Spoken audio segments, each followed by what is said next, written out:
Welcome to today's webinar. We're going to talk a little bit about the EU regulation DORA and how we can help with compliance with flows for mainframe customers. I am Dustin Froyum, one of the co-founders of VirtualZ, and I have Vince Ray, a co-founder and our CTO, with me as well today. Hey, Vince. Hey, Dusty. Looking forward to the call today. All right. So this is being recorded and will be available for playback on our YouTube channel or our Skyward Data podcast as well. You can get to our YouTube channel through our website, virtualzcomputing.com. Vince, I'm going to ask you to talk a little bit about flows and the architecture and the overall approach, and then we'll dive right into DORA, particularly the Article 12 requirements and how we can help fulfill that in a very efficient way. I'll say it that way. We'll talk a little bit more about some of the other use cases, just briefly, pricing, if there's any Q&A, and conclusion. We'll keep this one as brief as possible today. So Vince, could you just kind of start us out talking about flows, the approach, the architecture, maybe some of the basic capabilities, and then we'll apply those to DORA Article 12. Yeah. So flows is a way that mainframe applications can interact with cloud storage in a really efficient manner. So the way flows works is you create, basically it looks like a file, or more specifically, it looks like a pipe on your ZOS system. And when an application opens that file, reads and writes, what it's really doing is reading and writing to a particular cloud environment, or actually, I guess I should say a non-mainframe storage environment, because it really doesn't have to be cloud. It could be an on-prem storage device. It could be network attached storage. It could be really just about anything that's network accessible can be the target of flows.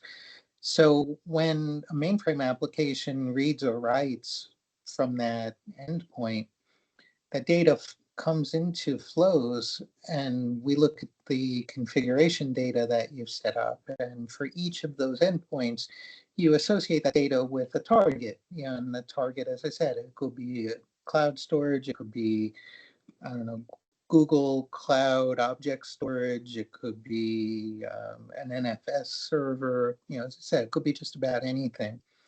And then Flow simply acts as kind of the connection binding that mainframe application to the cloud data. So it makes it really drop dead simple to read and write files in the cloud. So in some cases, you're looking to leverage, maybe low-cost storage. You have some options that you don't have on ZOS.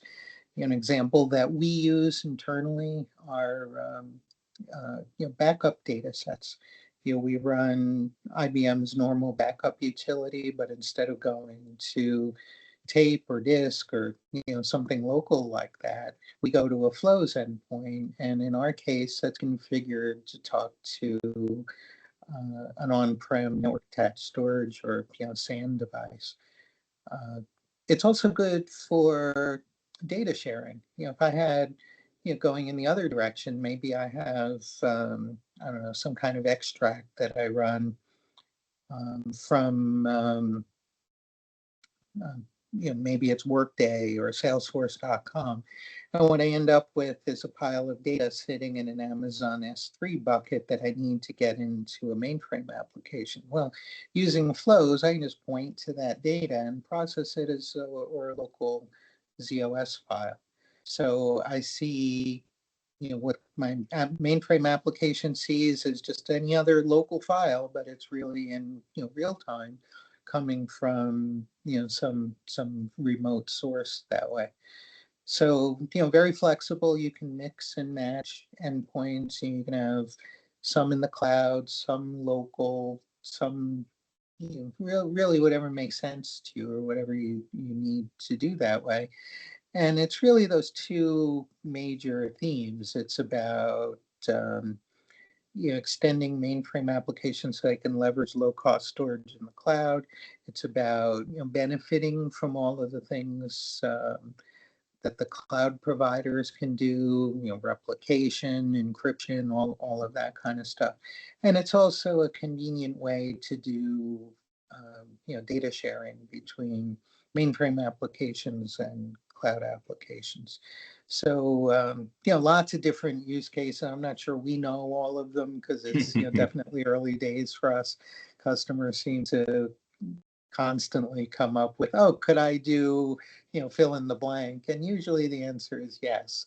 So yeah, and last thing I'll mention too is that the list of targets is very open. I mean, FlowZ is mainframe software. It's not like you need a middle tier or some software out on the cloud providers, and it's all self-contained on ZOS.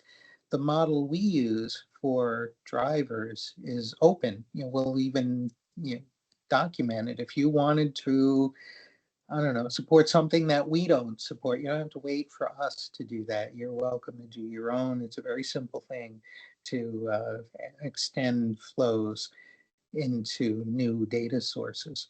So, very flexible, very easy to integrate with, and allows ZOS to kind of play in cloud storage in a way that's just been really difficult in the past.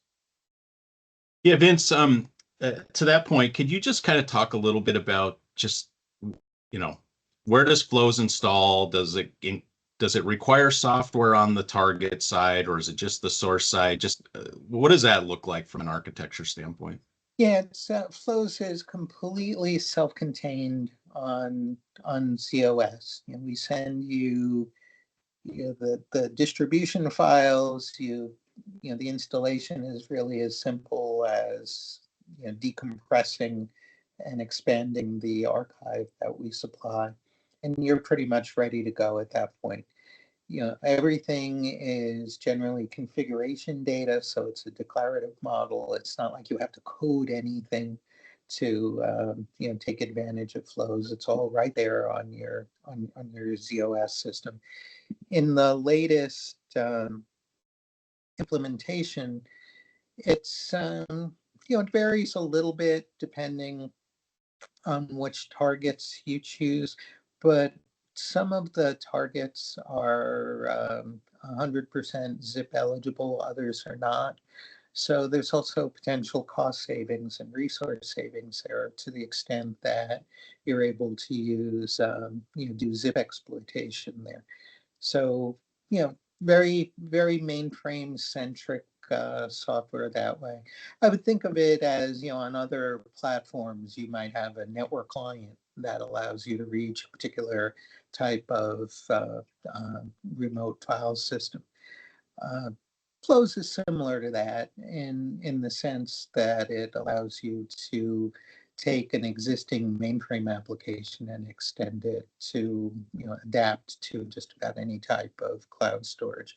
The difference is most of those tools on other platforms are kind of one for one, so there's one for the Windows environment. There's one to talk to NFS servers. There's one to talk to Amazon Cloud Storage. With FlowZ, it's all of that in one application. It's open-ended in terms of the things it can connect to.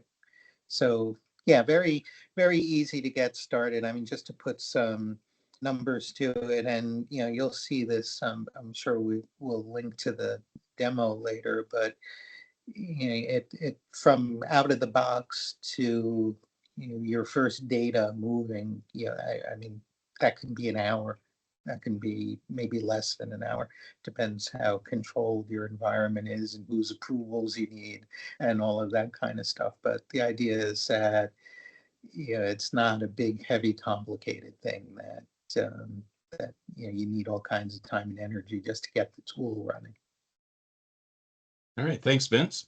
Yep. All right, let's let's jump into DORA a little bit. And I think if you're interested in this topic, you probably already know what this is, but just in case we have other listeners or viewers of this, I'll just run through it pretty quickly. So this is an EU regulation, and it's Digital Operational Resiliency Act, and it's really focusing on safety and soundness around what they call information and communication technology, particularly for financial institutions, insurance firms, investment firms. So kind of the core of the, really the financial world in the EU. The regulations really went into effect of January this year, and you can see kind of the five core pillars of that in this slide here. ICT risk management, incident reporting and response, third-party oversight, operational resiliency and testing, and that's the part we'll focus on mostly today, information sharing on cyber threats. But it's really elevated your ICT safety and soundness really up in and focus in the EU firms that this applies to. So let's talk a little bit about what's Article 12 of DORA, and in particular around this resiliency piece. Particularly, we're focusing on the data, and I think this is where FlowZ really becomes kind of a purpose-made solution for firms that need to comply with this in a easy and pretty cost-effective manner, and we'll talk a little bit about that. So, backup scope and frequency. So, focusing on the mainframe here, how do you back up your mainframe files easily and create some of that additional separation that's required in Article 12 here? And so I know, Vince, you've kind of talked a little bit about, the ease of setup and those types of things. What about like performance? If you want to do really fast backups, what would you do? What's your focus on that? Yeah, I mean, I mentioned we actually do this with our own mainframe system. So, what we find is, and to me, it's just stunning performance. Our mainframe system is really, really small, but it still has, somewhere between 35 and 40, 3390 disk volumes. And we find that using FlowZ to write that backup data to local network attached storage appliance is about a minute per 3390 disk volume, which is just incredible. The previous approach we used backed up to an Amazon S3 environment, and it was almost half an hour per volume. So to do a full system backup was taking us many hours. And we've taken that down to 20, 30 minutes because we're able to do some of it in parallel. So just from a raw performance point of view, that's kind of enabled a bunch of possibilities that we just never could do. It's just too painful in the past to be able to do the remote backups that we wanted to do. The other thing also is that again, you'll see this in the demo we put together, but we're also able to leverage some of the network attached storage and SAN capabilities that we've got. So what that means in this case is, we do this high-speed backup to, a SAN device, and then the SAN software asynchronously will copy that to, it could be another remote device, which is actually very similar to, mainframe customers will understand GDPS, very similar idea, but it can also back up to various cloud targets. So I can still have my data backed up into Amazon S3, but by going through the locally attached SAN device instead of that taking hours. It can run in minutes. So, and again, I want to be clear, this is an environment with nothing more than gigabit Ethernet. It's not like we have some super high-end, whatever the SAN device we use, is one of these little portable $3,000 things. It's not like it's a big, multi-million dollar infrastructure here. I'm sure those of you who have high-end mainframes and high-end networks and high-end targets, you outperform what we're doing probably 10 to 1 versus what we're doing. So yeah, we're very up on that technology, and unlike some of the other solutions that we've looked at over the years, uh, there's nothing like emulated tape devices, and now you need a tape management system and having to track, what are usable scratch volumes. I mean, none of that is required for, the approaches that we've set up. We just talk point to point to the target, and that's, none of that, I guess I'd call it side effect of having, a virtual device emulation is required there. So, yeah, very efficient all the way through because of that. And Vince, you kind of from, if you were doing the highest performance, you kind of prefer, and I think this is good for the EU customers, right? I think you prefer like NFS to SAN. And, I think, as you don't have to be cloud enabled, or I think for the EU customers, there is some, just getting comfortable with cloud environments is, something for the future potentially. So, but you can go to SAN, you can do it over NFS, super high performing in that fashion. Is that right? Is that your kind of preferred embodiment, probably for an EU customer that isn't on the cloud already? Yeah, I mean, NFS is a wonderful protocol for what we're describing, especially, I'd be leery of some of the really old implementations of NFS, but modern NFS supports, massive buffers. It's a binary protocol. It knows how to do compound requests, so many requests chained together as one, big request. So it's been around for decades, and it's been heavily optimized to work in the environment we're talking about. So NFS is is a wonderful choice for that sort of thing. The various cloud environments. And to be clear, many of them. If I look at Amazon, I can talk to Amazon storage a lot of different ways. One way would be through NFS, but I can also do S3. I can also do various other protocols to connect to it. What you get into with a lot of that is many times you're dealing with HTTP based approaches, and they just tend to be a little bit slower than things like NFS that are really optimized for file sharing.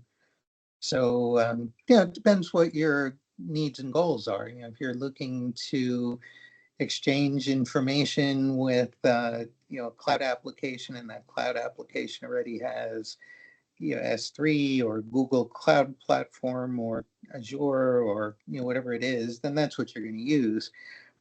And probably the amount of data is not going to be as enormous. There are also cost differences. As you might imagine, if I use one of these super high bandwidth connections to a cloud provider, it's likely going to cost more.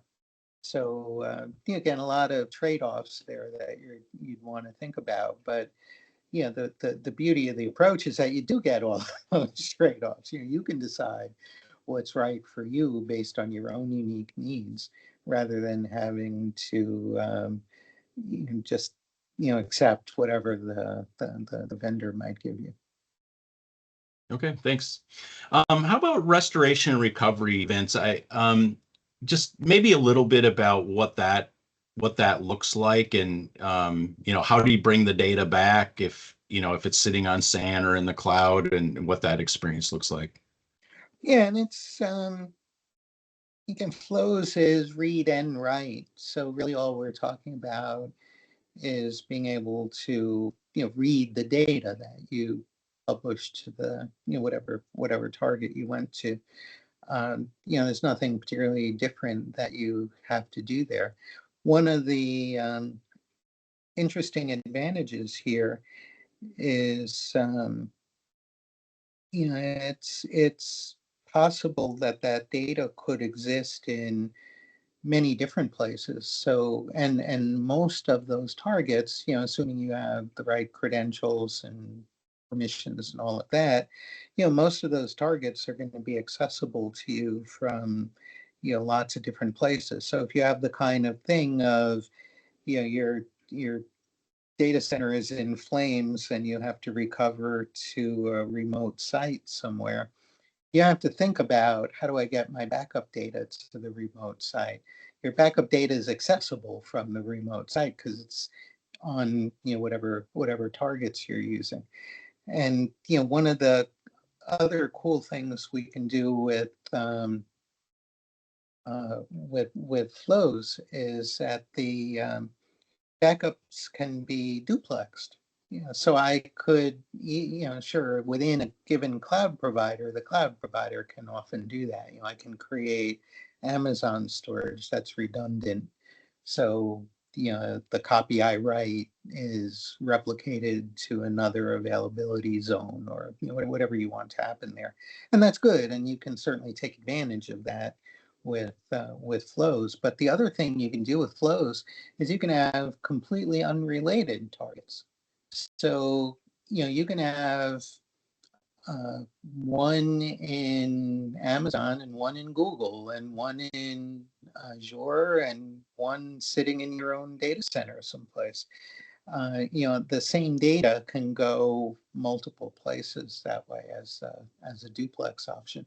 And again, when you go to recover that data, you're generally going to be able to kind of pick and choose, where do I want to get it from, and it behaves identically no matter what you use there. So it's kind of a whole different way of thinking about fault tolerance. It's not just, I've got a primary copy and a backup copy.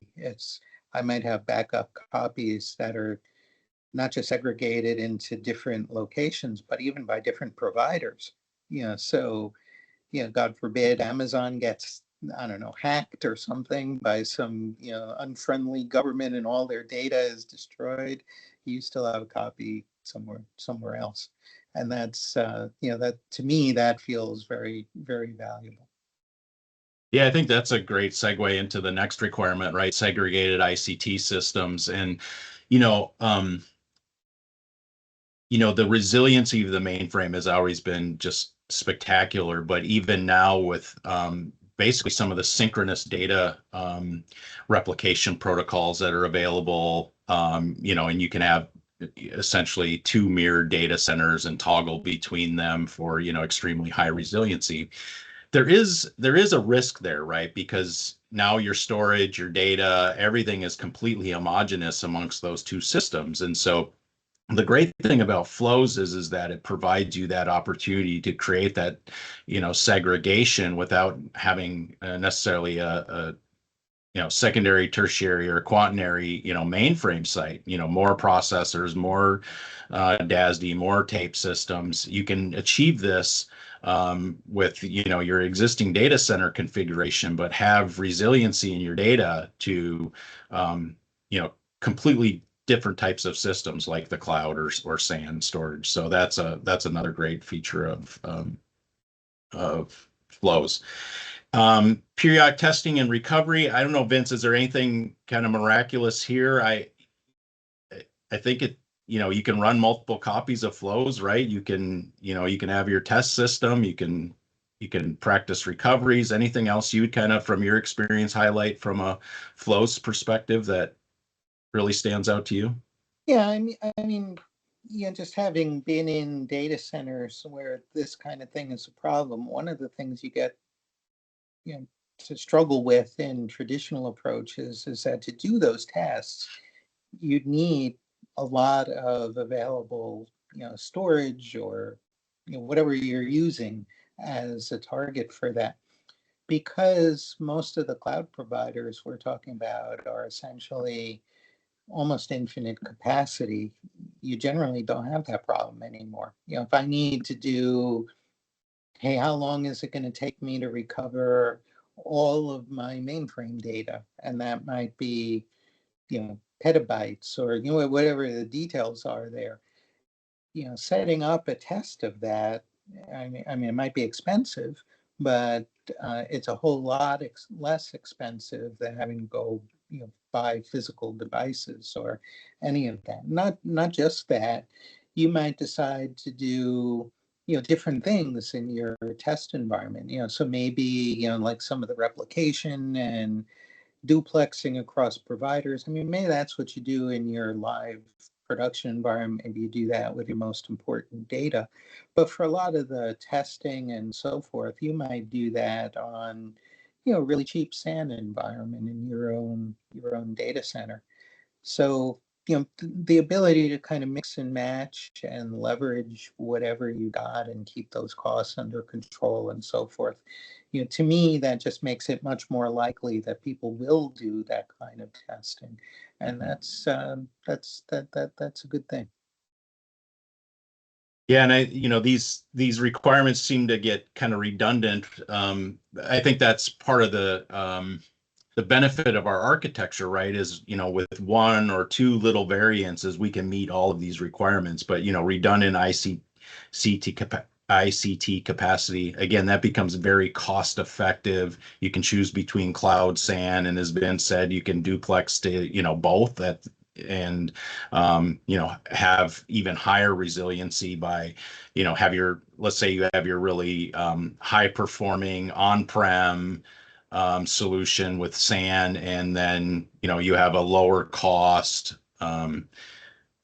solution, something that's more of a deep archive, multiple copies in the cloud or something like that. And then, again, we've talked a little bit about this, but secondary processing site. So, we can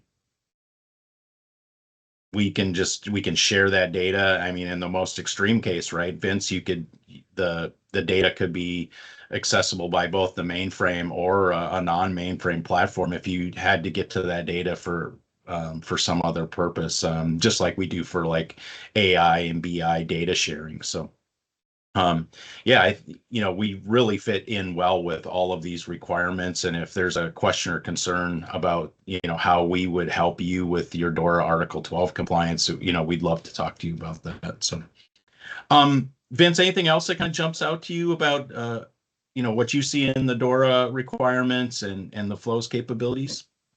Yeah, I mean, one thing I'll mention quickly is that because all of the software lives on the mainframe, you also get the audit trail and management data and so forth that you would be expecting. So if you wanted to go back after the fact and say, well, what user accessed this particular file, or prove that you actually tested what you said you tested, that data is in the SMF audit trail. It's in your security system. You can use the security system to control who can access what and so forth. So it's on one hand, all the flexibility and all of that we talked about, that's really important. But on the other hand, it's also very easily controlled in ways that are very familiar to mainframe sites. So I think both of those are great things. Sometimes I've talked to customers who are like, we're moving something to the cloud, and one of the things that we have to really think through is the audit and management framework that goes with that. How are we going to know who did what and what transactions hit what data, and on and on and on that way. The fact that FlowZ is, I guess, what I would call a well-behaved mainframe application, means that it all works the same way that you're used to with any other mainframe application. I think that's sometimes overlooked, but I think that's an important part of it too. Yeah, that's a great point, Vince. I think thanks for bringing that up. Yeah, the security and the audit trail is an advantage certainly of flows, based on some of the other kind of cloud-based backup solutions that are out there. So okay, we touched on quite a bit of this as we went, just some of the alternative uses of flows. So, it's not just singular use. You can get a lot of value out of flows for other purposes than just your backup and your DORA compliance. So, particularly the one that we hear a lot about is around the enabling your AI and BI platform. So, and how sharing that data. And we have some other solutions for that, but you can use flows for that as well. I'm going to talk a little bit about the pricing. So this is where I think, if you start comparing what it costs to, stand up that third data center, right, to, just for DORA compliance and geographically diverse, air gapped segmentation from your production or your primary backup system. So FlowZ is just $50,000 per year. Through the end of this year, through December 21st or 31st of this year, 2025. And that is unlimited installs for your enterprise. So really that covers all of your needs, all of those use cases, how you want to implement flows for that flat rate of $50,000. That rate is also available for multi-year commitments. So if you wanted to lock in the $50,000 per year for 2-3 years, you could do that as well. In January, it could go up. So I just put that out there. But today it's $50,000. Nothing insane, but we do expect there'll probably be a price increase in January 2026. I'll just cover. We have a portfolio of 4 products that cover just about any mainframe data access need that you would have. So Propel's really high efficiency ETL tool that features direct access and pushes it to many different types of targets. Particularly like JDBC targets. So moving your mainframe data into rows and columns. So if you want, VSAM to, something like Postgres, you can do that right out of the box with our drivers. Again, all of our architecture today is, primarily mainframe. There is a couple convenience connectors. API type things that can sit on the targets, but all of these can also run with just solely on the mainframe basis. We talked about flows, lows, and this is real-time read-write bidirectional access where the mainframe remains the system of record and then can share data to, like agentic AI, ported or other distributed or cloud applications. And that way you don't have to do, complex change data capture, no ETL, anything like that. You can just share that data real time with those other targets. And then Zach, a higher order storage solution can run in tape or virtual disk mode. And so FlowZ does some of that, but if you want to take it up a level and really you have some really interesting mainframe storage needs for the cloud or again SAN, Zach is that product to kind of discuss with us. All right, so let's see. I just wanted to go over some resources we have. We have a blog on just about every topic you could imagine.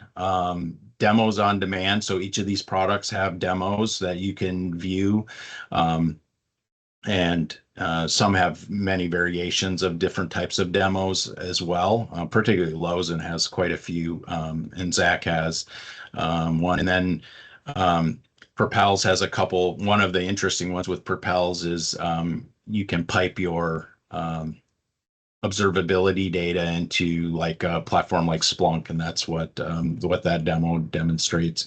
If you want to eval any of these products, these are available for eval for no cost. We also have lots of events out there that we attend, so we'd love to meet you in person if you're attending any one of those.